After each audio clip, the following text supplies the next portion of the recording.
Darbhanga station पर बनेगा multiplex multipurpose shop और स्टाफ के लिए रहने के लिए सुंदर घर भी। दरभंगा स्टेशन का भी होगा नवीकरण, जो बनेगा महानगरों के स्टेशनों की तरह हाईटेक। आज रेलवे संबंधी संसदीय स्थायी समिति के अध्यक्ष श्री राम मोहन सिंह दरभंगा रेलवे स्टेशन की मीटिंग हॉल में डीआरएम की टीम के साथ बैठक की और दरभंगा रेलवे स्टेशन की जो रेल भूमि विकास पदाधिकारी के सभी माननीय अधिकारियों का यहां पर दरभंगा जंक्शन पर स्वागत किया गया।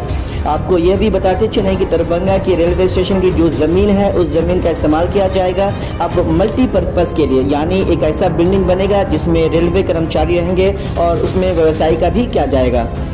साथ ही यह भी बता दें कि पत्रकारों को जवाब देते हुए श्री राम मोहन सिंह जी ने कहा कि असदुद्दीन ओवैसी AIMIM के अध्यक्ष वायरस हैं और प्रधानमंत्री ने इन वायरस के लिए हर एक टीका तैयार किया है। दूसरे प्रश्न में उन्होंने बताया कि तेजस्वी यादव जो नोट बांट रहे हैं ये RJD का ही लक्षण है।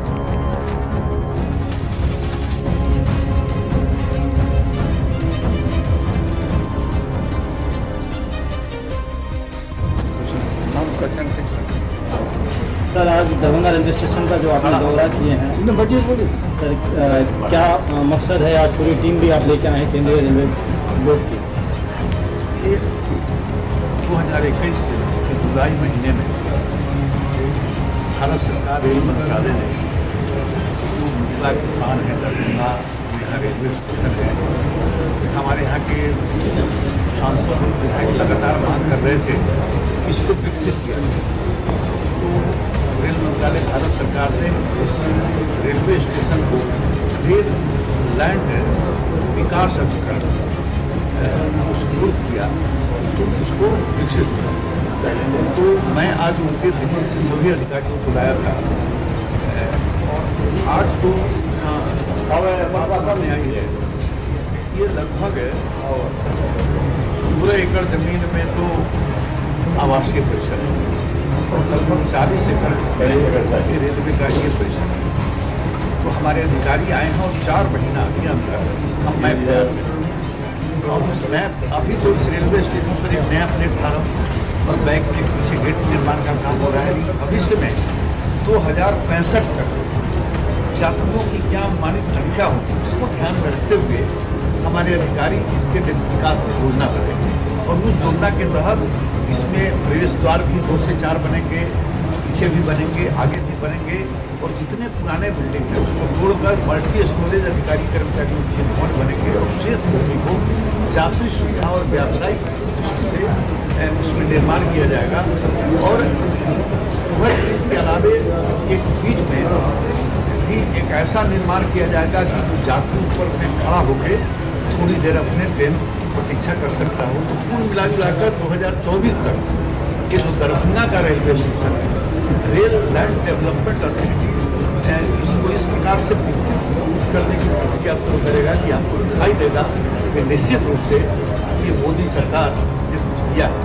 ऐसे भी जहाँ तक मिथिला का सवाल है, दरभंगा का सवाल है, अभी अटल जी न होते तो मिथिला के लोग 4 लेन की सड़क नहीं देखते, मोदी जी नहीं होते तो फिर एम्स जो भविष्य में हम देखने वाले हैं वो नहीं देखते। और 2024 में भी जो रेलवे का भव्य विकास यहाँ का दिखाई देगा कि मोदी जी के कारण होगा। तो कुल मिलाकर मिथिला भारतीय जनता पार्टी का, हमारे प्रधानमंत्री जी का प्राथमिकता में है विकास के दृष्टिकोण से। ये हवाई अड्डा भी यदि मोदी न होते तो हम मिथिला के लोग हवाई अड्डा भी नहीं देखते।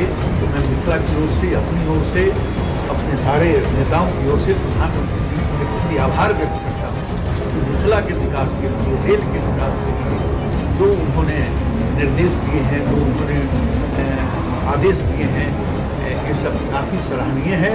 और जन जन आज मिथिलावासी प्रधानमंत्री जी का, अटल जी हो या मोदी जी हो, एक प्रकार से उनके ऋणी हैं। राजनीतिक सवाल है सर, आपने कहा था ओवैसी जी के बारे में कि वो कोरोना वायरस है, क्या आज भी आप उस बयान पर हैं या आप मेरी बात को खारिज कर सकते हैं? ये जो ओवैसी है ये देश को निश्चित रूप से फिर विभाजन के कगार पर ले जाना है। लेकिन आज मोदी देश के प्रधानमंत्री हैं, सबका साथ सबका विकास। इस प्रकार के जो वायरस देश में पैदा होंगे उसके लिए मोदी ने हर प्रकार के वायरस का टीका तैयार कर दिया है। अब भारत का पुनः विभाजन नहीं हो सकता। सर यूपी में योगी जी वैसे के ही चैलेंज को एक्सेप्ट करते हैं, इसके पीछे रहस्य क्या? बता रहा हूँ वैसी जो उत्तर प्रदेश के अंदर जो कुछ भी कर रहा है योगी और मोदी उसको सफल नहीं कर रहे हैं। मैं भी कहता हूँ कि ऐसे वायरस अब मोदी और योगी के रहते देश में काम नहीं कर सकता, जिसमें उसको सफलता नहीं मिल सकती।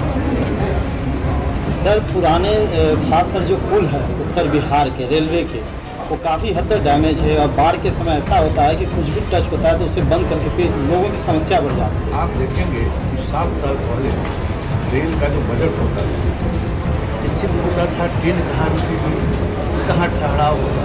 इन पिछले 7 वर्षों के अंदर जो इसका बजट था और रेल के पटरियों का, यात्री सुविधाओं का विस्तार हो रहा है, सुदृढ़ीकरण हो रहा है, तो इस 70 वर्षों के अंदर हम तो घोषणा करते रहे इस सुदृढ़ीकरण पर और यात्री सुविधाओं पर, इंफ्रास्ट्रक्चर के सुदृढ़ीकरण और यात्री सुविधाओं पर ध्यान नहीं दिया गया।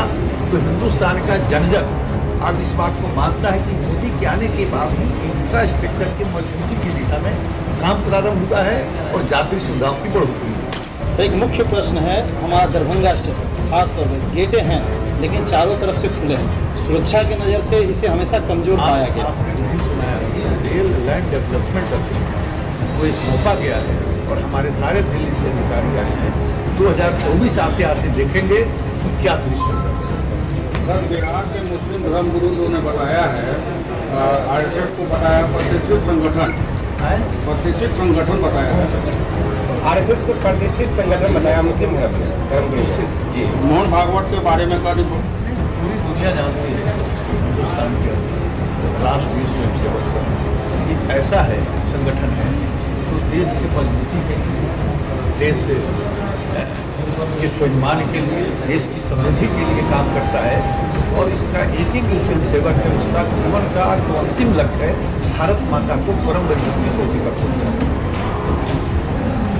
राहुल यादव को कुछ कहना चाहेंगे? तेजस्वी यादव के साथ नोट बांटते हुए नजर आए चुनाव के बिहार में विधानसभा का नोट बांटते हुए उनका वीडियो वायरल हुआ था। नई बात तो नहीं, आरजेडी जब से इस राज्य में है इसी प्रकार के सारे काम करते रहते हैं, इस पर असर नहीं करते। रामविलास जी के बल्कि प्रधानमंत्री जी भी आ रहे हैं, ऐसी खबरें चल रही है, इसके क्या कहते हैं?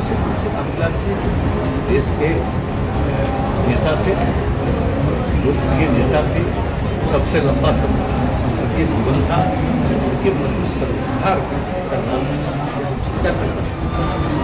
आप फिर भी जाएंगे बल्कि हम सबका कर्तव्य है कि उनके प्रति श्रद्धा